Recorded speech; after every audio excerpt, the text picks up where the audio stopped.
예, 234페이지. 자, 보증금의 회수요. 예, 우선 변제권과 최우선 변제권에 관계된 사항입니다. 이게 표현이 좀 잘못됐네. 우선 변제권은 담보권자인 저당권자와 권리의 순위를 비교하는 것인데, 그러므로 선순위 저당권이 있다면 선순위 저당권자보다는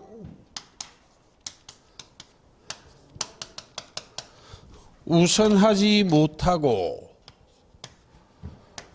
후순위 물권자나 기타 일반 채권자보다 우선하여 변제받는 것을 말하고, 최우선 변제권은 가장 채자이기 때문에 선순위 담보권자, 선순위 저당권자보다도 우선하여 변제받는 것을 말합니다.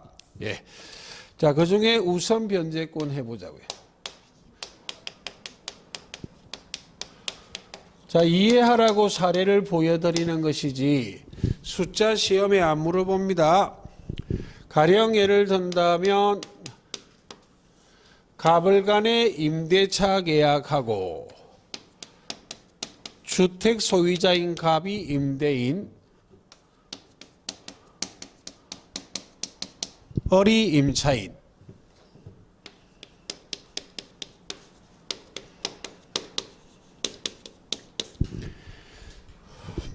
그리고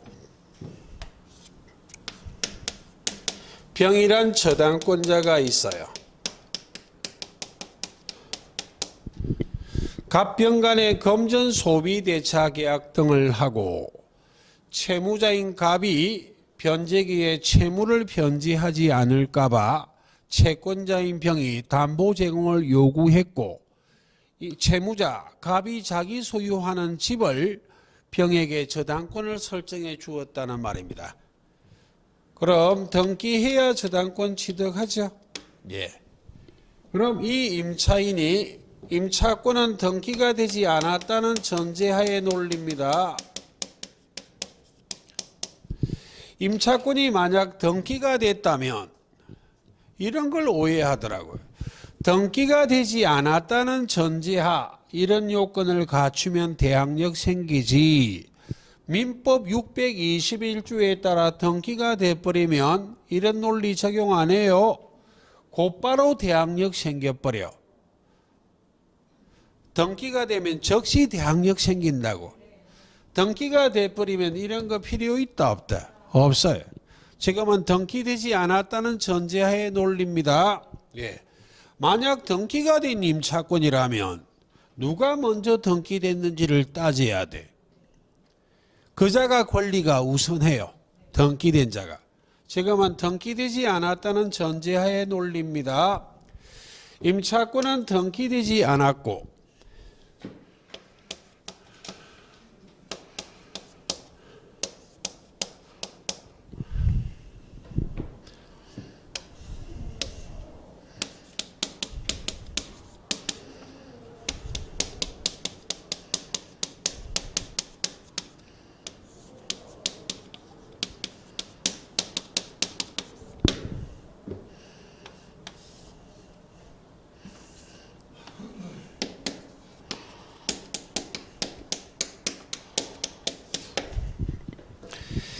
가령 점유 주택을 인도받은 날, 이사간 날은 2월 14일이에요. 주민등록은 다음 날 했어. 2월 15일. 확정일자도 주민등록할 때 받았다 보겠습니다. 그럼 대항력은 언제 발생했다? 2월 15일 날 발생했죠. 그럼 우선 변제권은 이 두 가지 요건을 만족한 날 우선 변제권이 발생하기 때문에 우선 변제권은 언제다? 두 개를 아니네. 자, 2월 16일이네. 죄송합니다. 머리 나쁜 저한테 거짓말하기 없기. 그럼 대항력은 2월 16일 날 발생했기 때문에 확정일자도 2월 15일 날 받았다면 두 가지 요건을 만족시키는 날짜는 언제예요? 2월 16일이요. 2월 16일 날 우선 변제권이 발생했어요. 그럼 저당권자가 2월 15일 날 등기했다면 누가 우선하는 것이다? 저당권자가 우선해요. 저당권자가 우선한다면 이 주택이 경매가 되면 낙찰대금으로부터 누가 우선하여 변제받고 저당권자가 나머지만 배당을 받기 때문에 혹 배당받을 게 없다면 길바닥에 앉아야 돼. 되겠습니까? 예. 그 말입니다. 선순위 저당권자보다는 우선할 수는 있다 없다? 없어요. 그럼 등기가 2월 16일 날, 2월 17일 날 등기됐다면 누가 우선하여 변제받는 것이다? 임차인이요. 되겠습니까? 그럼 문제는 이리 하면 구별을 못할라.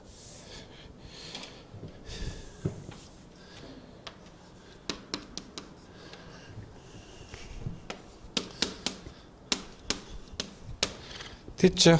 예, 그 다음 그럼 이런 건 등기된 날도 2월 16일 우선 변제권을 취득한 날도 2월 16일 누가 우선하는 것이다? 예, 고맙습니다.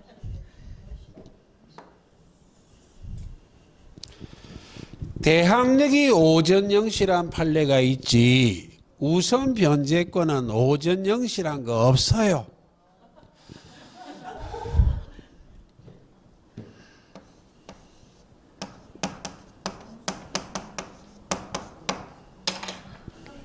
임차인이 우선 변제권을 취득한 그날 저당권이 등기가 되면 권리의 순위는 같다. 그럼 경매 대가에서는 채권액에 비례하여 분담액을 정하는 안분배당해야 됩니다.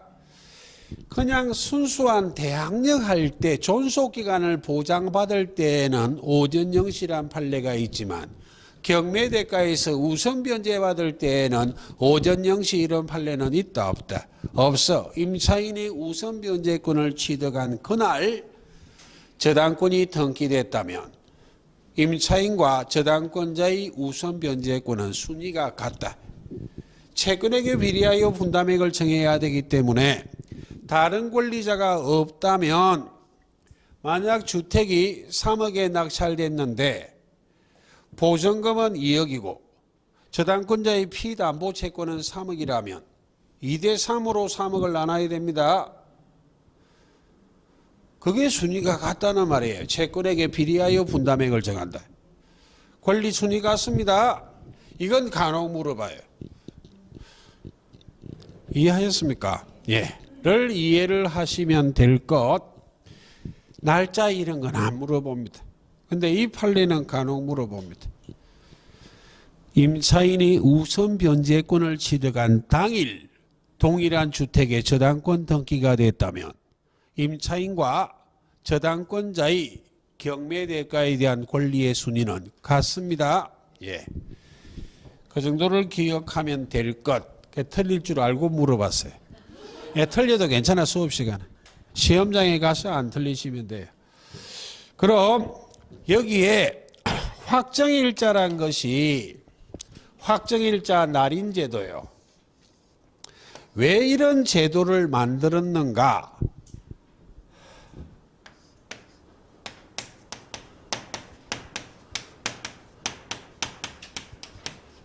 담합을 금지할 목적으로 만든 거예요. 가령 예를 든다면 임대인과 임차인이 이 사례라면 날짜가 비근하게 적어놨는데 날짜가 간격이 많을 수도 있어요. 임대인과 임차인이 담합을 해버릴 수 있다고. 가령 예를 들면 보증금이 원래는 2억이었어. 그럼 주택이 3억에 낙찰된다는 전제하 차후 임대인과 임차인이 우선 변제권이 있다고 병보다 담합에서 보증금을 3억으로 올려버리면 이런 후순위 권리자에게 불이익을 줄 수 있다 없다? 있잖아요. 3억에 즉 보증금을 뻥튀기 시켜놓고 플러스 1억이잖아. 이 갖고 반띵 이런 장난치면 된다 안 된다?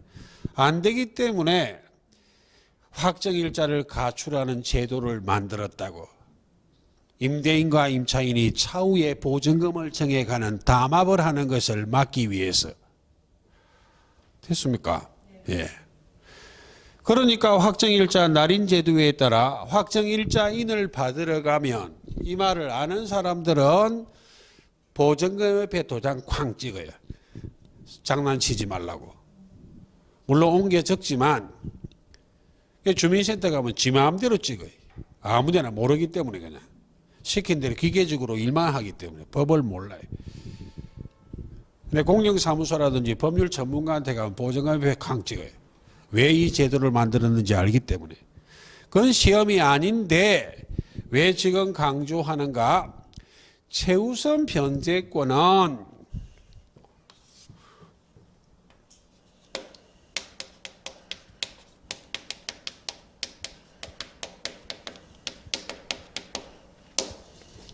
소액 보증금의 임차인 때문에 만들었어요.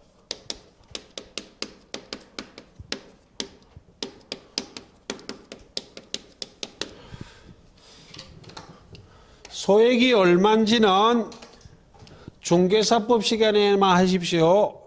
민법에는 소액이 얼마인지 안 물어봅니다. 그래서 나중에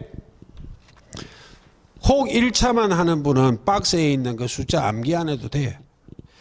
지역마다 금액이 다 달라 소액이. 이건 공인중개사법에는 시험에 출제할 수 있지만 민법에는 거의 출제 가능성 없습니다. 이런 거 안 물어봐. 단순한 수치를 갖고. 되겠습니까? 지역마다 보증금의 액수가 적어야 돼. 얼마 이하라고 딱 못 박아놨습니다. 그 소액 보증금의 임차인은 보증금이 소액이기 때문에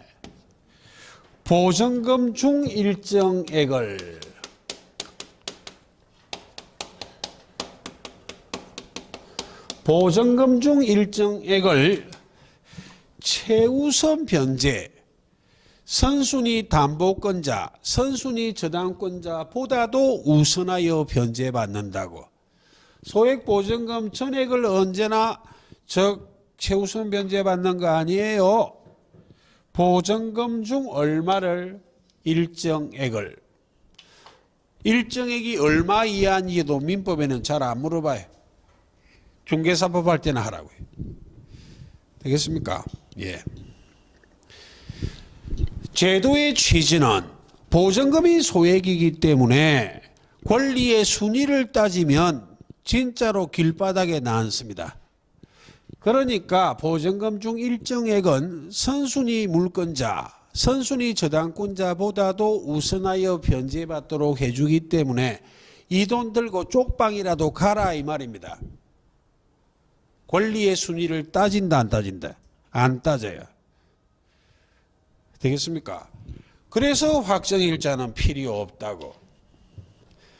경매 신청에 등기 전까지 무엇만 갖추면 되지.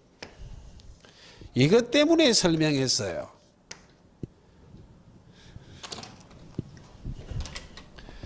이 말은 시험에 안 물어보는데 이거 필요 없다는 걸 기억하라 이 말입니다. 보증금 자체가 지역마다 일정액 이하 소액이어야만 최우선 변제받기 때문에 담합을 해서 임대인하고 담합을 해서 보증금을 뻥튀기를 한다 안 한다? 안 한다니까요. 뻥튀기 해버리면 소액 보증금이 아닌 경우에 해당돼 버려. 그럼 조금만 올리면 되지. 예, 올릴 수는 있겠지. 10만 원, 100만 원 올려봐야 별 의미가 있다 없다? 없어요. 담합을 한다 안 한다? 안 하기 때문에 확정일자는 갖출 필요 있다 없다? 이건 시험에 물어봐요. 확정일자 필요 없다는. 그 강조하라 말이지 뭐 담합 금지 이런 건 시험에 물어본다 물어본다? 안 물어봐요. 보증금이 소액이어야만 선순위 물권자보다 우선하여 변제받는 최우선 변제를 받기 때문에 확정일자 날인제도 자체가 임대차 계약할 때 보증금보다 훨씬 많은 액수를 임대인, 임차인이 담합해서 올릴까봐 확정일자 날인제도를 만들었기 때문에 소액보증금의 임차인은 차후에 임대인하고 담합해서 보증금을 정해갈 여지가 있다 없다. 없기 때문에 경매 신청에 등기 전까지 무엇만 갖추면 되지? 대항 요건이요. 확정일자는 필요 있다 없다? 없어요. 그 말입니다. 이해하셨죠? 예.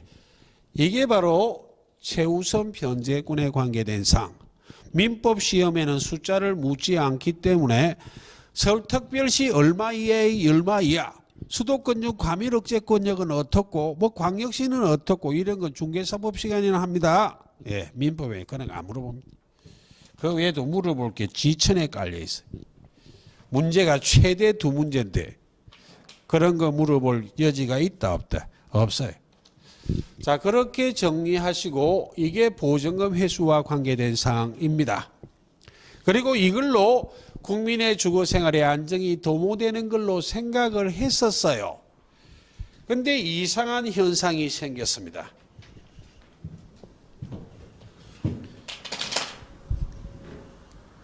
이상한 현상이 생겼다는 말이 IMF가 터졌어요.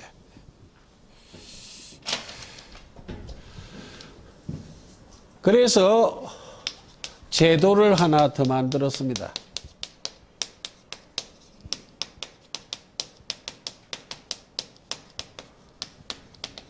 임차권 등기 명령 제도라는 걸 만들었어요. 이 제도를 만든 이유는 이유 시험 아닙니다.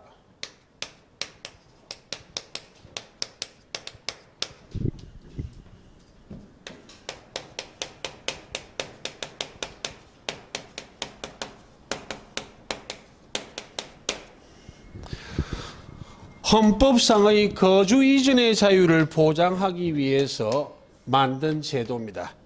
그 말은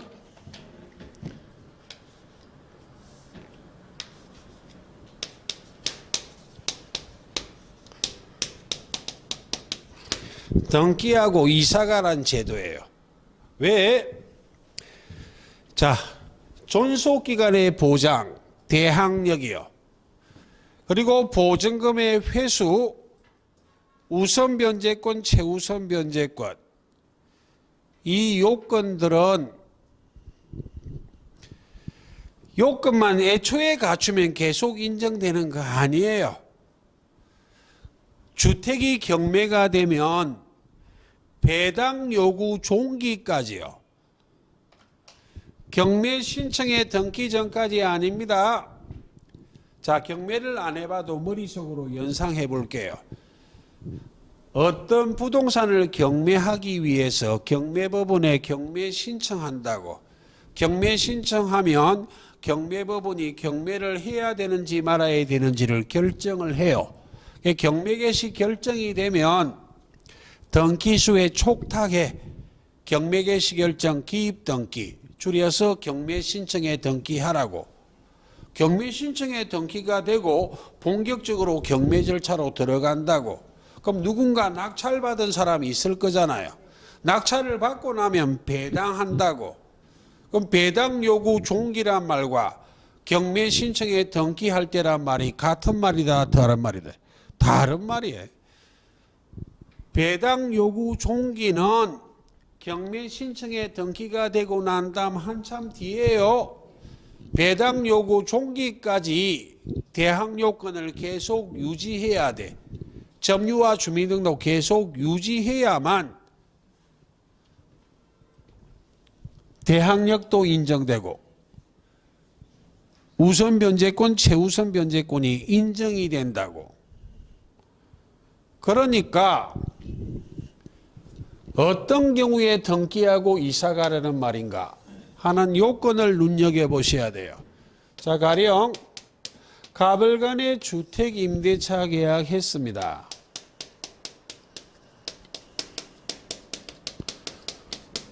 갑이 임대인, 을이 임차인.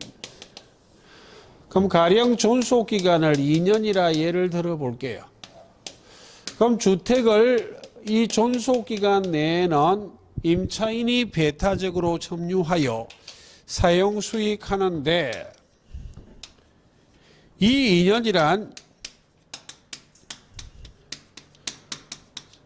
존속기간이 만료됐습니다. 2년이란 존속기간이 만료가 되면 임차인은 임대인에게 주택을 반환하고 임대인은 임차인에게 보증금 반환해야 됩니다. 그런데 임대인이 존속기간이 만료되었는데도 적법한 권한 없이 아무런 이유 없이 보증금을 돌려주지 못할 때 그때 나중에 배울 내용 임차인은 보증금 반환 청구 소송하고 왜 보증금 반환 청구 소송하는가 하면 임대차 계약은 차임 지급이 필수적이지 보증금 지급이 필수적이다 아니다. 아니라고. 만약 구두 계약했다면 보증금을 안 돌려주는 이유가 보증금이 없다고 임대인이 주장할 수도 있다 없다. 있다고. 계약서를 작성했으면 그런 분란은 안 생기겠지만 법원 쪽에 보증금이 있다는 걸 확신시켜 줘야 돼. 보증금 반환 청구 소송하고 성소한 판결문을 들고 집행법원으로 가서 강제집행, 강제경매할 수 있어요. 그건 별개의 문제고 옴짝달싹을 할 수 있다 없다. 없어요. 방을 빼는 순간에 대항력 상실하고 우선 변제권 상실해 버린다고.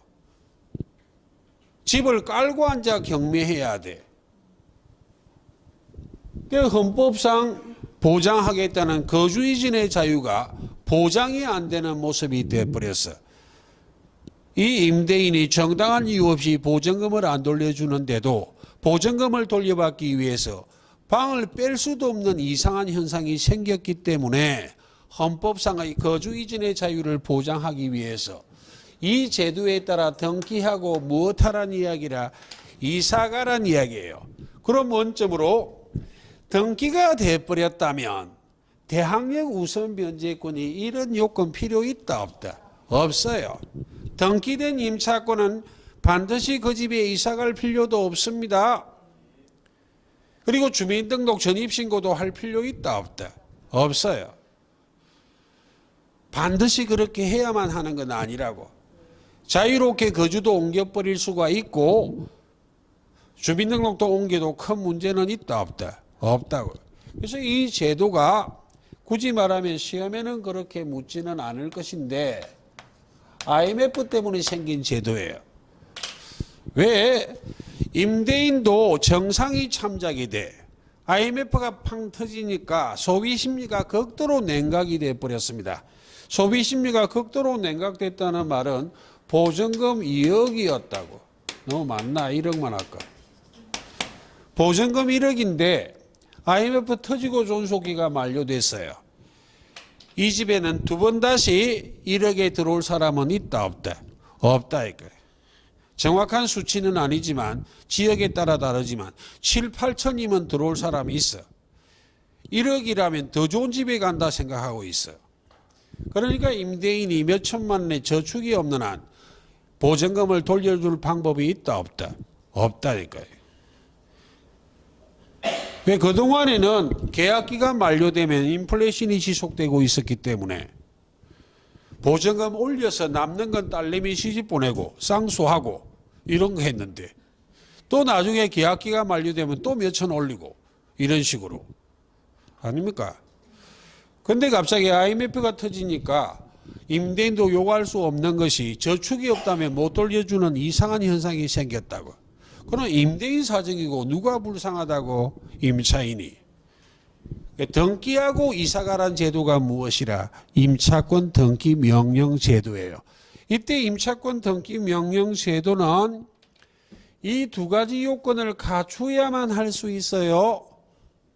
되겠습니까? 첫째는 존속기간 중에는 이 제도를 이용할 수 있다 없다? 없어. 존속기간 만료돼야 돼. 둘째는 정당한 권한 없이 보증금 돌려주지 않아야 돼. 정당한 권한이 있다면 이 제도 이용 못합니다. 예를 든다면 나중에 배울 거라 동시행 항변권. 임대인에게 동시행 항변권이 있어 보증금 돌려주지 않는 것은 보증금 반환 안 하는 거라 보지 않아요. 예. 정당한 권한 없이 보증금을 돌려주지 못할 때 이 임차인은 어디로 가면 돼? 법원으로 가면 돼. 그때 법원은 아무 법원 가도 돼요. 제가 말하는 아무 법원이란 이야기는 이상한 법원이 있거든. 시군법원 이런 데 가도 돼. 집 옆에 법원 가면 돼 그냥. 부산에는 그런 데가 없지만 시골 가면 시군법원 이런 거 있거든. 제대로 된 법원만 가야 되는 거 아닙니다. 그 법원도 제가 표현은 이상하네. 이상하진 않은데 판사들이 이상합니다. 쓸데없는 소리고. 예. 그래서 법원에 가서 이런 사정이다. 등기할 수 있도록 해달라고 청구하면 법원이 등기할 필요성이 있다고 판단되면 등기소에 촉탁을 해요. 임차권 등기하라고. 제도 이름은 명령제도지만 등기 절차의 시작, 개시는 법원이랑 관공서가 촉탁합니다. 등기법 할 때 배울 거예요. 명령으로 개시되는 등기 아니에요. 촉탁에 의한 등기라고. 제도 이름만 명령제도예요. 쓸데없는 소리고. 이 두 가지 요건 하 임차인이 이 주택의 임차권 등기가 될 수 있다고. 그럼 이렇게 임차권 등기가 되어버리면 이제는 등기된 임차권이기 때문에 이사를 가도 된다 안 된다? 된다니까요. 이사 가도 이미 취득했던 대항력, 우선 변제권은 상실한다 안 한다? 안 해요. 그럼 이런 논리 구조잖아요. 법률이 모든 걸 함축적으로 적을 수 없어 줄여놨다고요.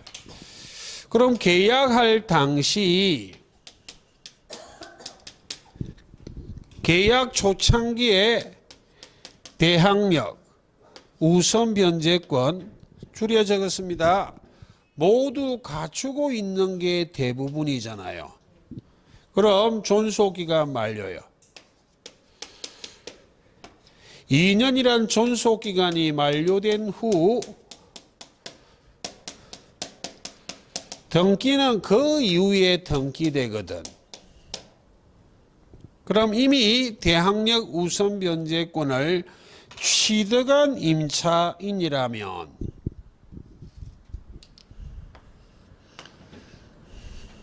이 효력이 그대로 유지가 된 채로 등기됩니다.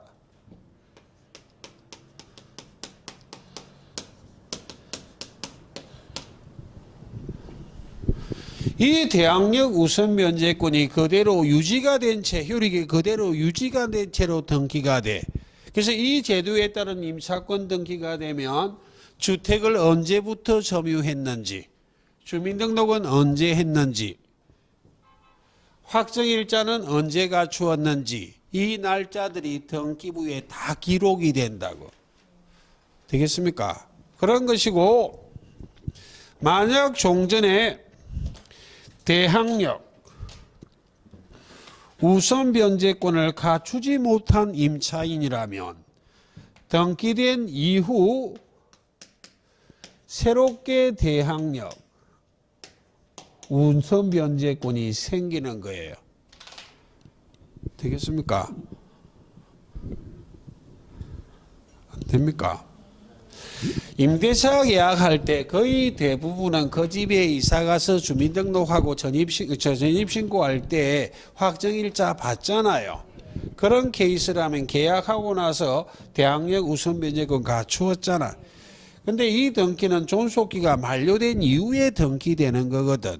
그럼 등기된 이후로 새로 대항력 우선 변제권이 생기면 권리의 순위가 2년 정도 밀려버리잖아요. 이 제도의 취지가 몰각되기 때문에 이미 대항력 우선 변제권을 갖춘 자들은 등기된 이후 새롭게 대항력 우선 변제권이 생기는 것이 아니라 대항력과 우선 변제권의 효력은 그대로 유지된 채로 등기됩니다. 다만 종전의 대항력 우선 변제권을 갖추지 못한 자는 등기된 이후에 새롭게 대항력 우선 변제권이 생기는 것이다. 되겠습니까? 예, 그 말이에요. 그렇게 이해를 하시고, 자, 그 다음에요.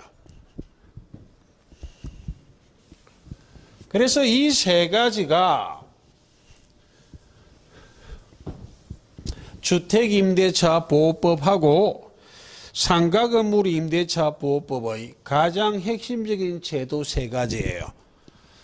주택임대차보호법을 먼저 만들었고 한참 뒤에 상가건물임대차보호법을 만들 때 주임법을 그대로 모방했습니다. 이 세 가지 제도가 그대로 있어 상임법도 무엇도 있고 존속기간의 보장, 대항력에 관련된 논리가 있고 그리고 보증금 회수인 우선 변제권, 최우선 변제권에 관한 논리도 있고 그리고 임차권 등기 명령 제도도 있다 없다? 있다고. 이 세 가지가 주임법, 상임법의 중요한 제도예요. 다만 상임법은 비교한다면 적지는 않을게요. 상가 건물이니까 주택 아니잖아요. 주택의 인도를 건물의 인도, 달리 점유요. 주민등록이 아니라 사업자 등록이요. 그런데 주의할 부분은 주민등록은 전입신고하러 가면 주민등록은 그냥 해줘요. 특별한 경우 외에는. 사업자 등록은 그냥 무조건 해주는 게 아니라 따질 게 좀 있어. 사업자 등록 신청한 날하고 사업자 등록이 된 날이 갭이 좀 있다고. 며칠의 갭이 있어. 있기 때문에 상가건물임대차보호법은 신청이 따라 붙어요. 건물의 인도와 사업자 등록의 신청 됐습니까? 을 갖추면 무엇을 갖춘 것이고 대항요건이요. 그 다음날 무엇이 발생한다고 대항력이요. 상임법은 신청이 따라 붙는다 이 말입니다. 사업자 등록을 신청한 날이지 사업자 등록된 날 아니다. 됐습니까? 그리고 주택임대차보호법의 적용 여부는 보증금 액수가 많고 적고를 안 따져요. 과장되게 보증금이 50억이라도 주임법 적용해. 그런 게 있는지 묻지 마시고. 근데 상가건물임대차보호법은 적용 당시부터 보증금의 액수를 따져. 보증금액이 일정 금액 이하일 때에만 적용되는 법률이 무엇이다? 상임법이야. 주임법의 적용 여부는 보증금 액수를 안 따진다고. 많고 적고를 안 따져. 그리고 상임법에서 보증금 액수를 일정 금액 이하를 할 때는 환산보증금을 기준으로 해요. 환산보증금이란 이야기는 보증금 더하기 월세 곱하기 배당금액으로 따져. 보증금에 월세 곱하기 배당금액을 더한다고. 소액보증금의 임차인의 최우선 변제권을 따질 때도 주택임대차보호법은 보증금만 갖고 따져. 월세 곱하기 100을 한다 안 한다? 안 해요. 상임법은 소액보증금의 임차인인지 따질 때도 환산보증금, 월세 곱하기 100을 더한다고. 그래서 월세 곱하기 100을 안 하는 것을 순수보증금이라 말해. 그럼 예를 들어 이렇게 해보자고. 우리가 서울 강남에 뽀대나는 오피스텔을 임차했어요. 달세 500만 원입니다. 보증금 1000만 원에 달세 500만 원입니다. 소액 보증금의 임차인일까요? 아닐까요? 오피스텔 주택이라 주택. 이다 아니다. 월세 곱하기 100 안 한다니까. 1000만 원짜리 소액 보증금의 임차인이에요. 월세 곱하기 100 해버리면 그게 무슨 놈의 이래답겠는데. 쓸데없는 소리. 500만 원짜리 있는지 물어보지 마시고. 예? 예? 그냥 보증금만 갖고 따지는 게 주택임대차보호법. 그럼 상가 건물이라면 월세 곱하기 100 해가 더 해야 된다고. 그러니까 보증금이 3억에 월세가 300만 원이면 월세가 100만 원이면 곱하기 100을 해야 된다고요. 억대 나옵니다. 억대 그냥 몇 천만 원 일 나오면 안 물어보지. 그렇게 합니다. 예. 그래서 상인법의 적용 여부 또는 소액보증금의 해당 여부 전부 환산보증금, 보증금 더하기 월세 곱하기 100 하지만 주임법 적용 여부는 보증금 안 따져. 소액보증금을 따질 때에도 일정 금액 이하를 따질 때도 보증금만 갖고 따지지 월세 곱하기 100을 더한다 안 더한다? 안 더한다니까요. 지금 차이점 이야기하고 있어요. 예. 그 나중에 그런 걸 할 거거든. 그래서 세 가지 제도. 즉 대항력 취득, 달리 말하면 존속기간의 보장, 보증금 회수에 관련된 우선 변제권, 최우선 변제권, 임차권 등기 명령 제도 이런 것들은 상인법에도 그대로 있다고. 그럼 상인법은 주임법을 모방한 법률이기 때문에 공부하는 방법은 주임법을 정확하게 숙지하고 상인법은 주임법하고 차이점만 기억할 거예요. 나머지는 주임법하고 똑같다로 가버리면 돼. 되겠습니까? 예. 그래서 일석이조 아니냐고. 주임법만 잘하면 뭐까지 자동적으로 된다고. 상인법이요. 말만 그렇지 자동적으로 안 돼요. 공부할 양만 줄었지 상인법은 출제하는 것은 거의 100%에 가깝게 주임법과 차이점만 물어본다고요. 그 부분은 공부해야 돼. 그런데 주임법하고 중복되는 건 할 필요 있다 없다? 없다고. 그럼 존속기간 해볼게요. 어디가 버렸나?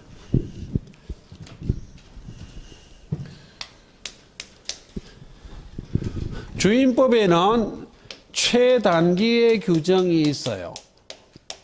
최단 존속기간의 규정이 있다고.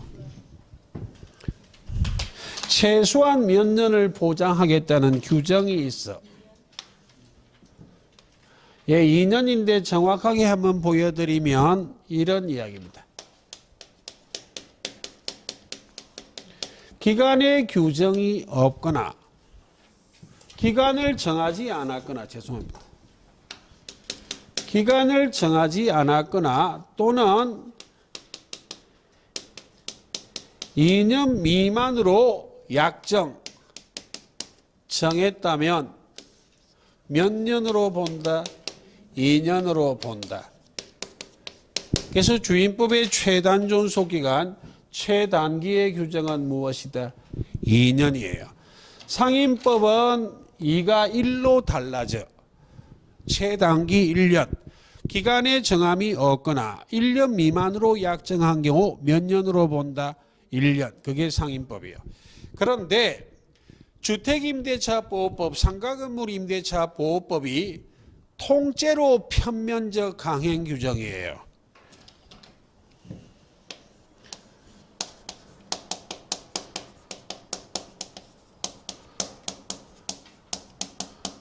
자, 편면적 강행 규정이라는 의미를 이해해 볼게요. 반드시 지켜야 하는 강행 규정인데 편면적이라. 편면적을 좀 과장되게 해석하면 임차인을 일방적으로 편드는 이런 말이에요. 그래서 이렇게 규정하고 있어요.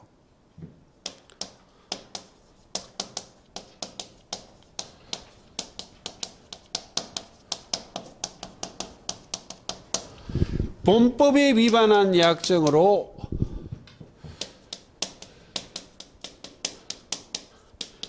임차인에게 불리한 것은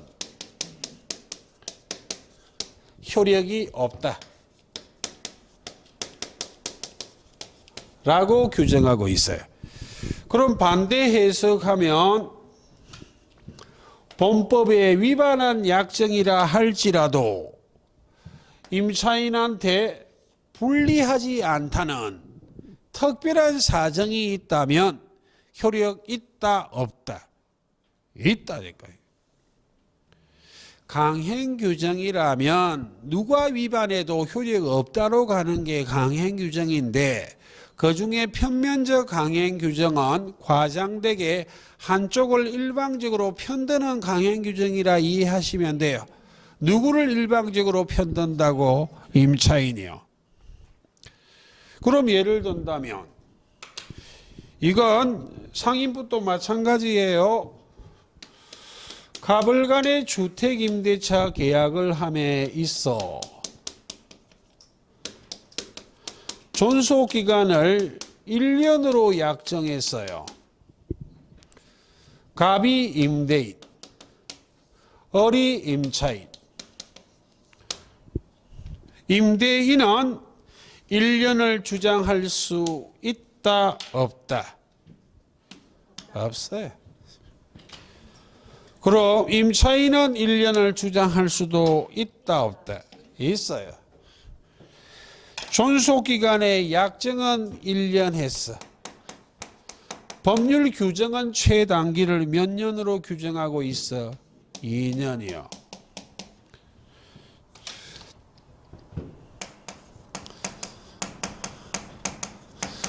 혹 이 경우 임차인은 법률 규정에 따라 2년을 주장할 수도 있을까요? 없을까요?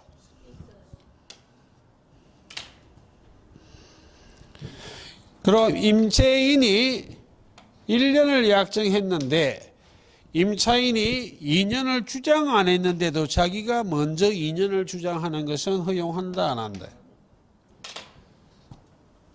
일방적으로 임차인만 결정해요. 기간에 정함이 없거나 2년 미만으로 약정한 경우 임차인이 본법에 위반한 약정이라 할지라도 임차인에게 불리하지 않다면 효력이 있기 때문에 임차인은 1년 사다가 이사 가겠다고 주장할 수도 있다 없다? 있어요. 그래서 이 규정을 편면적 강행 규정이라는 걸 알고 있다면 임대인은 특별한 경우 외에는 그냥 2년으로 약정하는 게 머리가 안 복잡해요. 근데 간혹 2년보다 짧은 기간 약정할 수도 있습니다. 법적인 구속력은 없어도 사람의 양심이나 약속에 대해서 신뢰를 보내면 돼. 약속시키는 임차인도 있거든. 한 6개월, 1년 정도만 빌려줄 수 있고 그 이상이면 우리는 진짜 못 빌려줍니다. 우리 아들내미 좀 있으면 장가가서 그 살아야 된다고. 됐습니까? 그럼 임차인이 약속을 지킬 줄 아는 사람이면 이사 가는 사람도 있어요. 그때 우리가 임대인이라면 이 법률 주장에서 2년 주장하면 할 수 없고 이런 마음각오를 갖고 빌려줘야 됩니다. 약속 지켜주면 고맙고 아니면 그만이고. 아니 했다가 나중에 약속 어겼다고 화병으로 막 들어놓고 이럴 바엔 차라리 안 빌려주는 게 나아요. 그래서 기간에 정함이 없거나 2년 미만으로 약정했을 때에는 2년으로 본다고 돼 있어. 추정한다라고 돼 있지 않고. 근데 이 규정이 편면적 강행 규정이기 때문에 이렇게 2년 미만으로 약정한 것은 법률 규정 위반했잖아요. 그렇지만 임차인에게 불리하지 않다면 이 약정도 무엇이라? 유효해요. 임차인한테 불리하면 무효. 그러니까 임대인은 1년 살다 가라 소리를 먼저는 못해요. 임대인이 가겠다 주장하면 끌려가야지. 그래서 임차인은 약정을 주장할 수도 있고 무엇을 주장할 수도 있어? 법률 규정을. 근데 혹 1년도 주장하고 2년도 주장하면 1년 6개월 주장할 수 있을까요? 개판됩니다. 주장 못해요. 둘 중에 하나만 주장하는 거예요. 약정을 주장하든지 법률 규정을 주장하든지. 이 사례라면 1년 주장하든지 2년 주장하든지 딱 두 개만 주장하지. 그 중간에 일정 시점을 주장하면 된다 안 된다? 안 돼.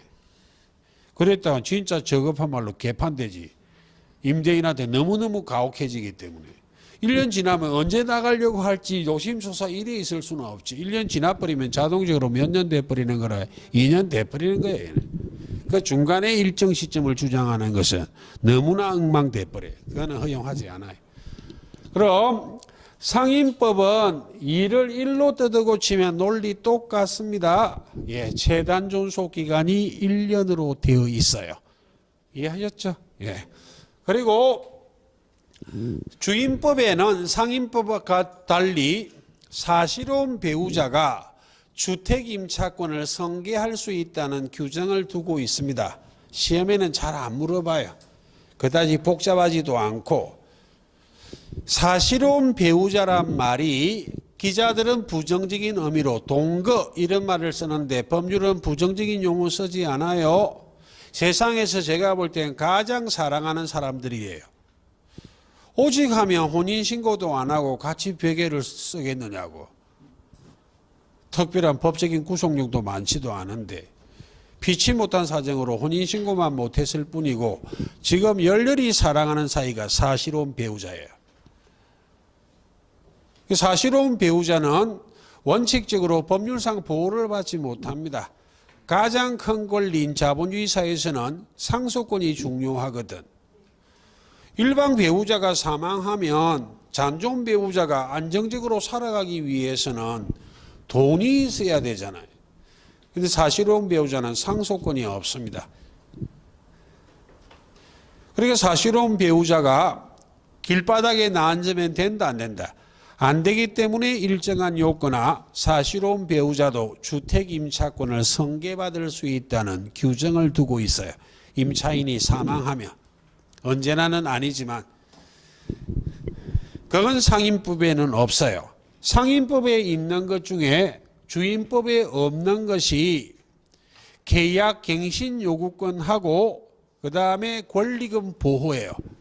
계약갱신 요구권 작년에 공부해서 해보신 분은 시험 직전에 법을 개정시켜 놨다고요.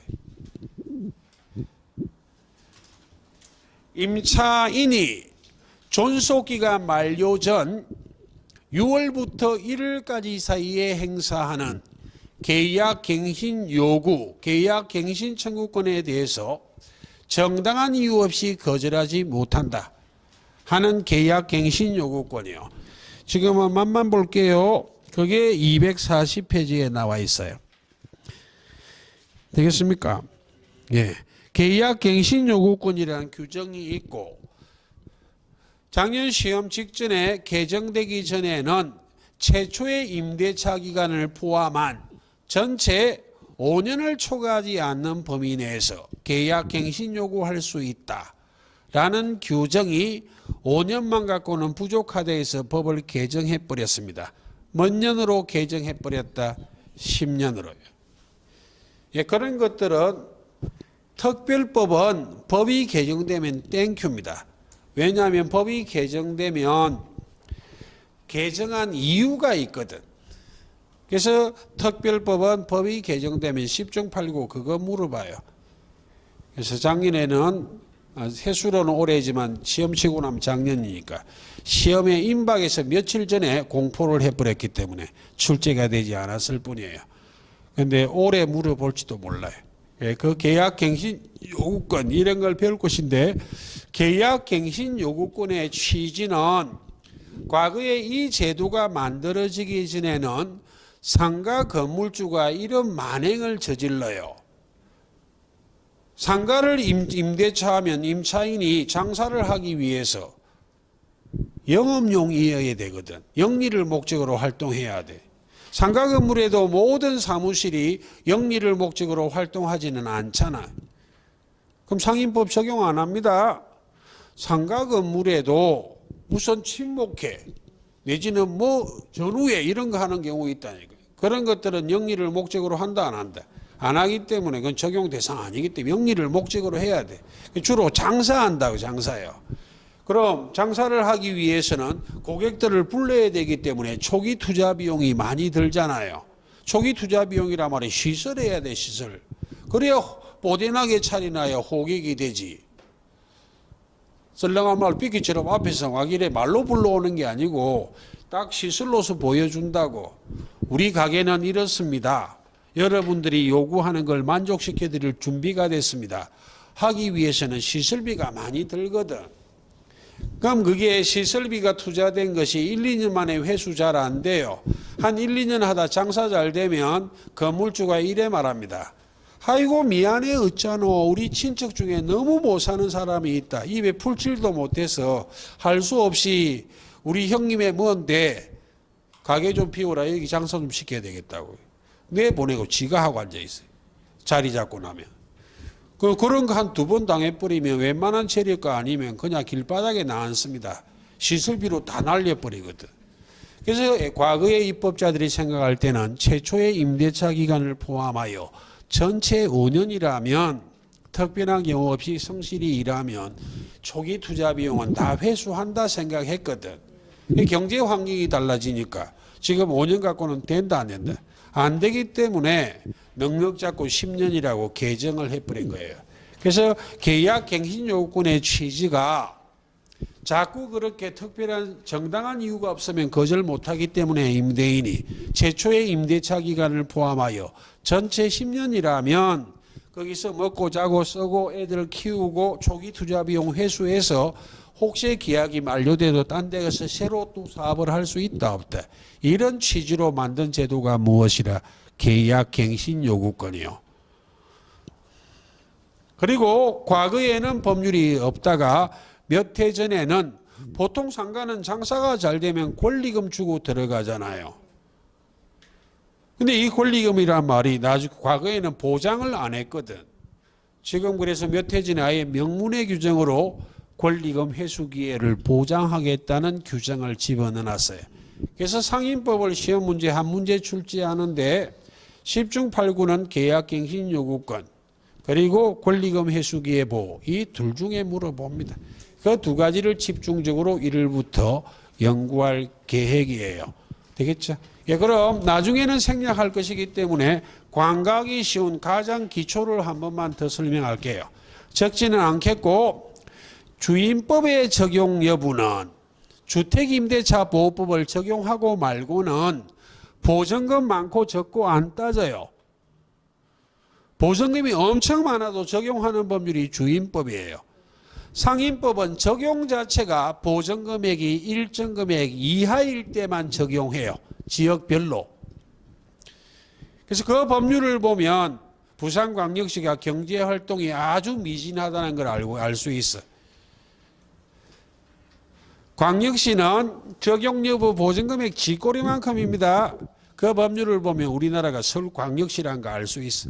수도권역 과밀억제권역에 어림도 안 되는 금액을 적어놨대. 나중에 그 수치는 중개사법을 타시고 보증금액이 일정 금액 이하여야 되는데 보증금에 더하기 월세 곱하기 100을 한 환산보증금을 기준으로 판단해요. 보증금만 갖고 판단하지는 않아요. 월세 곱하기 100한 금액을 더해서 얼마 이하여야만 해. 그리고 주임법은 소액보증금의 임차인의 최우선 변제권은 금액이 일정 금액 이하여야 되는데 주택은 월세 곱하기 100한 금액을 안 더해. 보증금만 갖고 따져. 환산보증금과 비교해서 순수보증금이라 말해. 됐죠? 그리고 상인법은 소액보증금도 환산보증금이에요. 보증금에 더하기 월세 곱하기 100한 금액을 기준으로 일정 금액 이하여야만 소액보증금의 임차인이 된다. 그 부분을 자꾸 광고하기 때문에 다시 강조한 거예요. 나머지 내용들은 나중에 설명드릴 것이고 공통점이 존속기간의 보장, 대항력이요. 보증금 회수와 관련된 우선 변제권, 최우선 변제권, 그리고 임차권 등기 명령 제도. 이 크게 세 가지 제도는 주임법, 상인법에 그대로 있습니다. 예, 그렇게 이해를 하시면 되겠습니다. 그럼 오늘은 여기까지 하고 다음 주에는 집합건물법 그리고 부동산 실명법 교재에는 없지만 시간이 되면 가등기 담보 등에 관한 법률을 특수저당권이기 때문에 맛을 보여드릴 거예요. 긴 시간 너무 수고하셨고 오늘은 크리스마스네요. 예, 특별하게 뭐 종교적인 색채가 조금 있지만 일반인들은 종교와 관계 없습니다. 예, 즐겁게 보내시고 다음 주에 뵙도록 하겠습니다. 예, 수고하셨습니다. 예.